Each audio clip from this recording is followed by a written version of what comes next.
Assalamualaikum warahmatullahi wabarakatuh. Perkenalkan, saya Desi Nur Safitri dari kelompok 2. Di sini saya akan menjelaskan sedikit tentang pasar monopolistik. Pasar monopolistik adalah suatu pasar yang di dalamnya terdapat banyak produsen yang memiliki satu produk tetapi memiliki ciri khas. Penjual di dalam pasar monopolistik itu tidak terbatas, tetapi memiliki ciri khas tersendiri di dalam produksinya. Contohnya itu seperti sampo. Sampo itu memiliki banyak sekali merek, tetapi juga berbeda-beda dari produsen. Sehingga setiap sampo itu walaupun kegunaannya sama, tetapi pasti memiliki ciri khas tersendiri. Contohnya itu seperti dari warna kemasan atau dari harumnya sampo tersebut. Selanjutnya yaitu ciri-ciri dari pasar monopolistik. Yang pertama yaitu terdapat banyak produsen. Di dalam pasar monopolistik ini sangat banyak produsen, tetapi produsen yang ada di dalam pasar monopolistik masih kalah banyak dibandingkan dengan produsen yang ada di pasar pesaing sempurna. Produsen yang ada di pasar monopolistik ini tidak dapat menciptakan barangnya sendiri yang berbeda dengan produsen lainnya. Juga itu produsen mempengaruhi harga. Di pasar ini, di mana harga terbentuk berdasarkan mekanisme pasar. Yang keempat itu produsen dapat keluar masuk pasar. Dalam hal ini dipengaruhi oleh sebuah laba ekonomis. Ketika produsen hanya sedikit di pasar, maka laba ekonomisnya akan tinggi. Yang kelima yaitu promosi penjualan berperan aktif. Di pasar ini, harga bukanlah sebuah pendongkrak jumlah pembeli atau konsumen, melainkan sebuah kemampuan produsen atau perusahaan untuk menciptakan citra yang baik di mata para konsumen. Jadi, iklan atau promosi mempunyai peran yang sangat penting dalam meraih dan mempertahankan banyaknya konsumen. Saya Elvia Yudiana akan menjelaskan kemampuan menjelaskan keseimbangan dalam pasar monopoli. Monopoli mempunyai kriteria: A. Banyaknya produsen di pasar memberikan keuntungan bagi konsumen untuk memilih produk yang terbaik baginya. Yang kedua, kebebasan keluar masuknya bagi produsen mendorong produsen untuk selalu melakukan inovasi dalam menghasilkan produknya. Yang ketiga, diferensiasi produk mendorong konsumen untuk seleksi dalam menentukan produk yang akan dibelinya dan dapat membuat konsumen loyal terhadap produk yang dibelinya. Yang keempat, pasar ini relatif mudah dijumpai oleh konsumen karena sebagian besar kebutuhan sehari-hari tersedia dalam pasar monopoli. Terjadi karena adanya hambatan terhadap pelaku baru yang masuk dalam pasar sehingga mencegah kompetensi. Hambatan tersebut dapat bersifat legal ataupun natural. Faktor yang menyebabkan terjadinya monopoli adalah kepemilikan bahan baku atau pengetahuan strategis, hak paten produk atau proses produksi.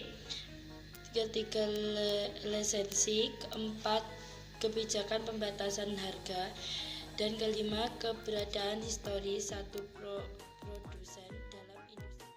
Monopoli. Persaingan monopoli merupakan satu jenis pasar yang digolongkan berdasarkan sejumlah besar perusahaan, produk-produk yang dibedakan dan tidak dilihat sebagai pengganti sempurna oleh konsumen. Beberapa kemampuan penjual untuk menetapkan harga yang mereka inginkan, jalan masuk bebas dan keluar dari pasar tersebut, kepercayaannya berat terhadap tindakan-tindakan non-harga untuk membedakan produksi seseorang. Bentuk pasar persaingan monopoli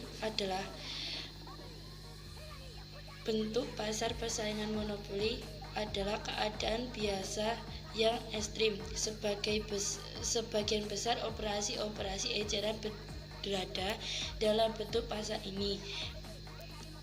Bisnis-bisnis kecil dari seluruh sektor jatuh dalam pasar kategori ini.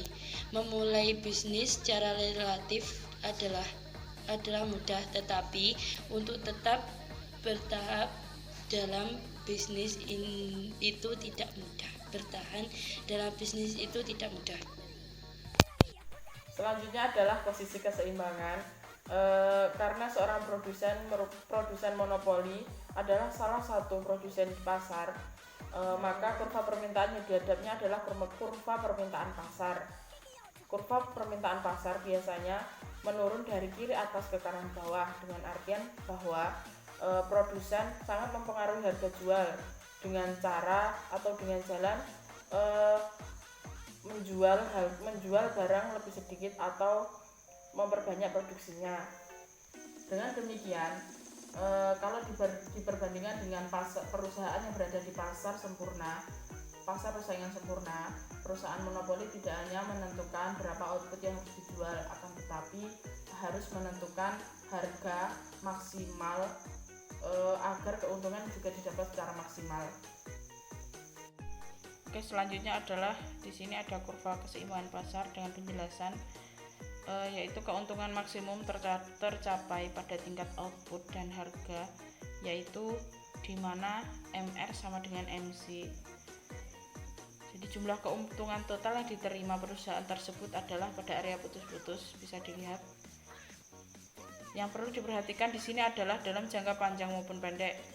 Sebabnya adalah dalam jangka panjang pun kasus monopoli menganggap bahwa tidak ada perusahaan baru masuk atau bisa masuk. Keuntungan lebih atau excess profit, atau sering disebut dengan istilah keuntungan monopoli, masih tetap bisa dinikmati produsen dalam jangka panjang. Memang ada kemungkinan bahwa dalam jangka panjang perusahaan monopoli hanya memperoleh keuntungan normal. Seperti dilihat pada kurva ini adalah kurva keseimbangan pasar monopoli. Lalu ini adalah gambar kurva keuntungan normal pada monopoli. Nama saya Selinda Putri. Selanjutnya saya akan menjelaskan tentang kebijakan pemaksimuman keuntungan. Untuk menghitung pemaksimuman keuntungan dalam monopoli ada dua cara, yaitu yang digunakan yaitu dengan menggunakan angka atau grafik, dengan menggunakan dua pendekatan, yaitu pendekatan biaya total dan hasil penjualan total, serta biaya marginal dan hasil penjualan marginal. Berikut adalah hubungan antara harga dan jumlah barang yang ditawarkan atau diproduksi dan penjualan total. Yang pertama yaitu produksi, harga, dan penjualan. Pada bab sebelumnya telah dinyatakan bahwa sifat umum dari permintaan adalah semakin tinggi harga suatu barang, maka jumlah barang yang akan diminta akan sedikit. Dalam monopoli hanya ada satu perusahaan, sehingga jika ada satu permintaan dalam industri itu atau di perusahaan tersebut, maka akan ada satu produksi di dalam perusahaan tersebut, sehingga suatu monopoli akan memperoleh harga penjualan tinggi apabila produksinya sedikit, dan begitupun sebaliknya. Pada persaingan sempurna, kurva permintaan sejajar dengan sumbu datar atau biasa disebut dengan elastisitas sempurna. Sedangkan pada monopoli harga selalu lebih tinggi daripada hasil penjualan marginal. Kemudian di sini saya akan menjelaskan tentang tabel produksi, harga, dan hasil penjualan. Di sini ada produksinya 0 sampai produksi ke 8. Kemudian ada harga 20 saat produksinya 0 sampai harganya 4 pada saat produksinya 8. Kemudian hasil penjualan total. Hasil penjualan total ini diperoleh dari produksi dikali dengan harga. Pada saat produksinya 0, harganya 20, hasil penjualan totalnya 0 karena di sini belum ada produksi. Kemudian pada saat produksi memproduksi satu barang, itu harganya 18. Jadi hasil penjualan totalnya adalah 1 dikali 18, begitupun selanjutnya. Kemudian hasil penjualan marginal. Di sini masih kosong.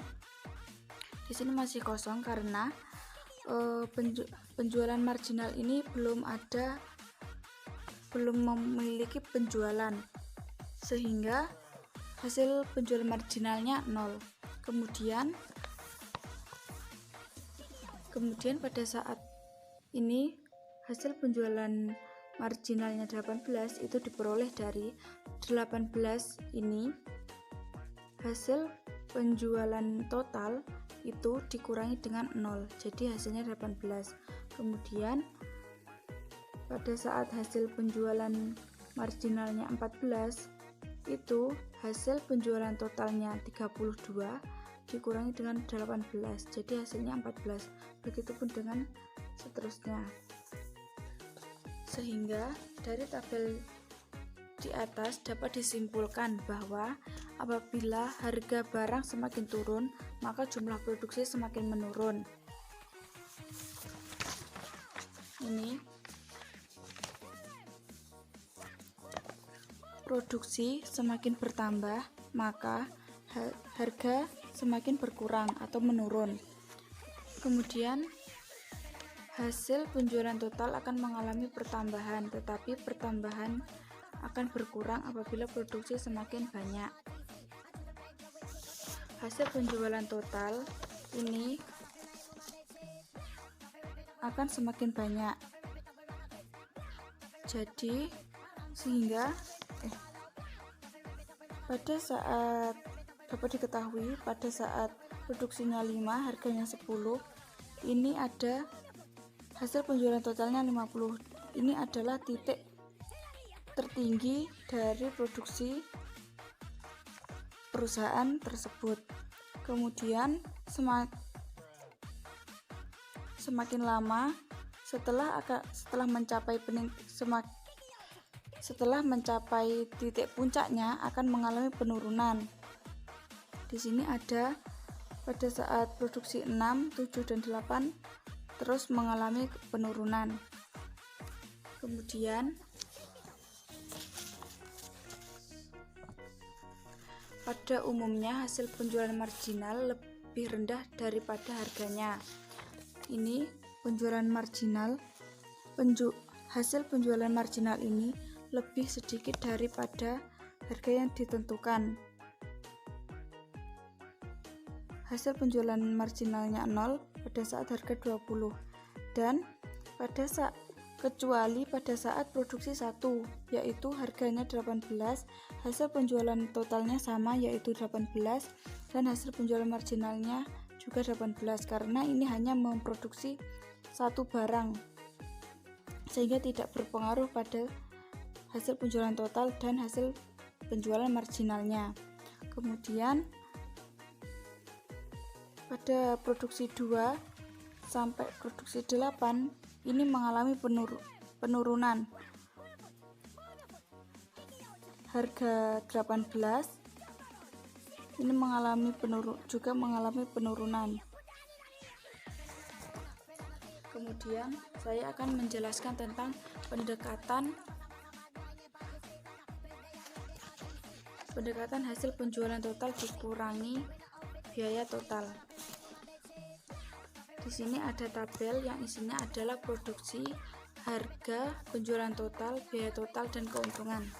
Ini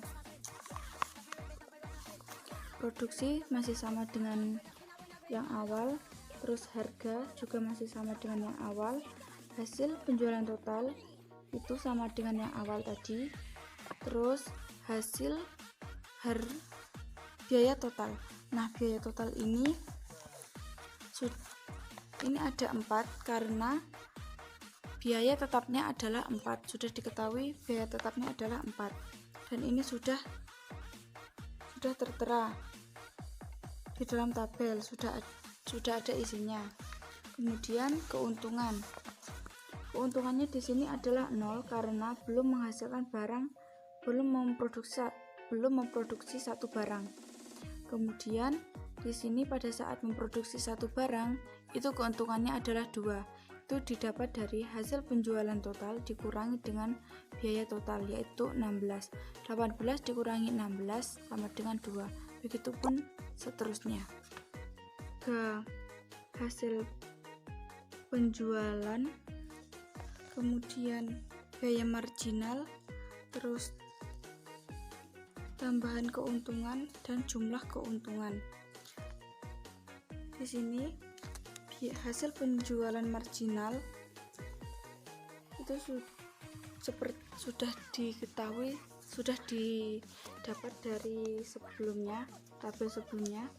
Kemudian hasil penjual biaya marginal ini didapat dari ini 4 ini adalah biaya tetap. Jadi pada saat produksinya 0 itu biaya tetapnya adalah 4. Kemudian biaya marginalnya ini 12 diperoleh dari hasil produksi 1, itu adalah biaya marginalnya 12, maksud saya 16, kemudian dikurangi biaya marginal sebelumnya, jadi hasilnya 12. Kemudian produksi kedua itu biaya marginal pada saat produksi kedua itu adalah 26, kemudian dikurangi biaya marginal sebelumnya yaitu 16, jadi hasilnya 10. Begitupun setelahnya. Kemudian tambahan keuntungan ini diperoleh dari hasil penjualan marginal dikurangi dengan biaya marginal. Nah, di dalam kurva TR itu tuh akan menghasilkan penjualan total, sedangkan di kurva TC itu akan menghasilkan biaya total. Nah, dari sebelah kiri titik A dan di sebelah kanan dari titik B itu kurva TC itu berada di atas kurva TR.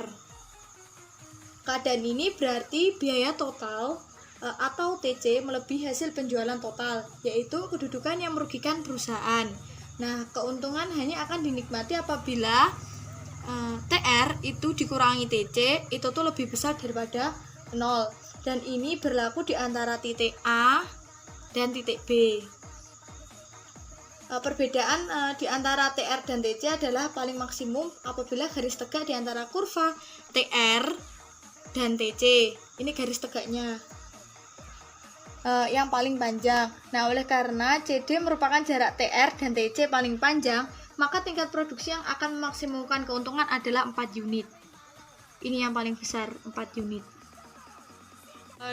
Yang kedua ini adalah gambar 12.2, yaitu menunjukkan keuntungan maksimum tersebut ditentukan dengan menggunakan pertolongan kurva biaya marginal dan hasil penjualan marginal. Nah, gambar 12.3 ini menunjukkan cara untuk menentukan tingkat produksi di mana keuntungan maksimum dicapai dengan menggunakan pendekatan hasil penjualan marginal sama dengan biaya marginal. Jadi MR itu sama dengan MC. Nah, kurva AC dan MC dan D ini sama ini itu sama dengan AR. AR mana AR? Oh, ini D sama dengan AR ini. MR dibuat berdasarkan kepada bentuk kurva-kurva tersebut seperti yang diterangkan dalam bab-bab yang lalu dan uraian sebelum ini. Seharusnya telah diterangkan bahwa keuntungan maksimum dapat ditentukan dengan melihat pada tingkat produksi yang mana keadaan MR sama dengan MC itu wujud. Kurva MR dan MC berpotongan pada waktu tingkat produksi sebanyak X unit. Berpotongan dengan ini X unit. Nah, hasil penjualan total adalah OP dikali OHI kuadrat, OP dikali OHI atau sama monopoli. Selanjutnya yaitu tentang keuntungan dalam perusahaan monopolistik. Ini kurvanya. Nah, banyak orang yang mempunyai pandangan yang negatif terhadap perusahaan monopoli. Mereka selalu menganggap bahwa suatu perusahaan dalam pasar monopoli dapat menetapkan harga dengan sekehendak hatinya dan oleh karena itu akan selalu mendapat keuntungan yang sangat berlebihan. Mereka menganggap keuntungan luar biasa merupakan suatu fenomena yang penting perusahaan monopoli. Nah, ini merupakan pandangan yang kurang tepat. Dalam bab yang lalu telah diterangkan bahwa di dalam jangka pendek ada 4 kemungkinan dari keadaan yang dihadapi oleh suatu perusahaan dalam pasar persaingan sempurna, yaitu mendapat keuntungan melebihi normal atau untung normal, rugi tetapi masih dapat membayar kembali sebagian dari biaya tetap, dan mengalami kerugian sehingga biaya berubahnya pun tidak dapat ditutupnya.